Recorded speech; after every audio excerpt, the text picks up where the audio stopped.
మీరు 6 నెలలు అంగారక గ్రహంపైకి వచ్చినప్పుడు ఏమి జరుగుతుంది? మొదట మీరు అంగారక గ్రహ ఉపరితలంపై అడుగు పెడతారు. మీరు ముందుగా దిగిన ఎన్పిసి ఇల్లు స్టూడియో అపార్ట్మెంట్ వైబ్ను ఇస్తుంది. మీరు విందు కోసం మిస్టరీ పాస్తా తింటారు మరియు ఇప్పుడు మీ మిషన్ రేపు ప్రారంభమవుతుంది కాబట్టి నిద్రించడానికి ప్రయత్నిస్తున్నారు. పెద్ద విషయానికి కాదు, కొన్ని రోజుల తర్వాత మీరు సాధారణం కంటే ఎక్కువ నీరు తాగుతున్నారు.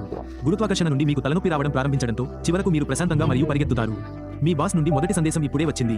అంగారక గ్రహంపై కూడా మీరు ఇమెయిల్ నుండి తప్పించుకోలేరు. ఒక నెల మీరు ఎర్ర నేలలో మీ మొదటి నియంత్రిత వ్యవసాయాన్ని ప్రారంభిస్తున్నారు.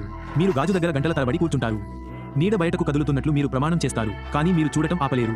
5 నెలలు ఒక భారీ తుఫాను సమీపిస్తోంది. మీరు సుదూర ప్రాంతాలలో గస్తీ తిరుగుతూ మీ బగ్గీ వైపు దూసుకుపోతారు మరియు దానిని లోహం మరియు గుడ్డి ఇసుక ద్వారా ఇంటికి నేలపైకి తెస్తారు. మీరు దానిని సాధించలేకపోయారు. తుఫాను స్థిరపడినప్పుడు మీరు కొత్త పాదముద్రను కనుగొనడానికి బయలుదేరారు. చివరి రోజు నువ్వు పట్టు కోసం చివరి బంక్ సెల్ఫీ దిగుతావు. మంగళవారాల్లో పండిన బంగాళాదుంపలను ఫ్రీజర్లో దాచిపెడతావు.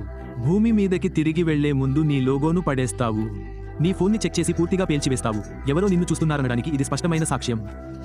మొత్తం బస 2వ భాగానికి సబ్స్క్రైబ్ చేయి.